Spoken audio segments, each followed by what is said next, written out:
right, this is for Algebra 1, Unit 3, Linear Equations, and we're working with slope with a graph. So again, remember, slope measures the steepness of a line. If it is positive, the line should be going up. If it's negative, it should be going down. All right, so let's look at these first examples on your page. What I recommend is, if they aren't drawn in for you, go ahead and find two exact ordered pairs. Like here you can see one happens at this spot and then also at this spot here. Okay. I'm going to zoom in a little bit so it's easier to see our work. And what we want to do, is we need to figure out, okay, what is the slope? Remember, slope from before, m equals y2 minus y1 all over x2 minus x1. It's the same thing as saying the change in y. I'm going to use a triangle that represents change in y over the change in x. Or we can also think about it as rise over run. Okay, oops. So we need to figure out what our rise over run is. So if we look at this problem, we can see that we would go up 1, and then we would have to go over 2. Okay, so our slope is going to equal 1 over 2, and that's all that we have to do. If you'd like to look at the next problem with me, you can do that as well.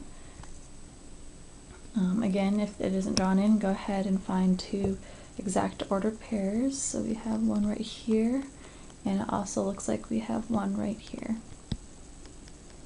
Okay, so again, remember when we're finding slope, it is rise over run.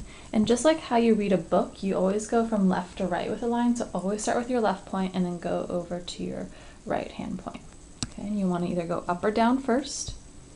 So when you're thinking about this, this means you're going up or down first, and then you're going over.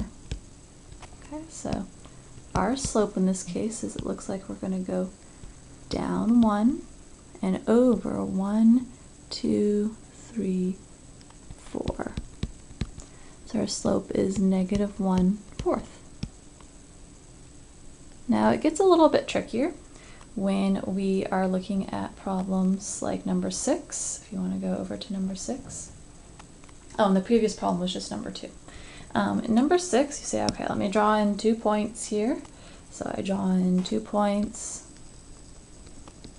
The issue is, when we're finding slope, it's always rise over run. Well, we rise 1. So if we're doing slope here, m equals rise over run.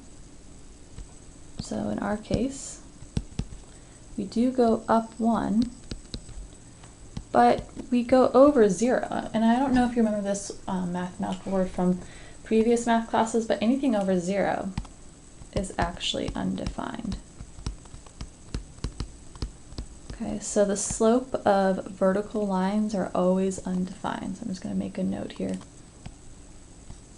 Slope of vertical lines are always undefined. Okay, so for number 6, your slope is undefined. Let's see if I had any other examples. All right, number 9 is another instance that you might want to flip over and look at with me. Kind of a special case again. So if we have 2 points, again, it can be kind of at any spot,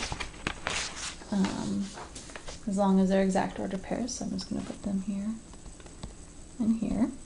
And then you want to think about, that our slope is going to be rise over run, or change in x over change in y. So if you look at this, we actually don't go up any, but we do go over 1. So 0 over 1 is just going to be 0 for our slope. So I'm going to make a note here. The slope of any, in this case, this is a horizontal line, is always 0.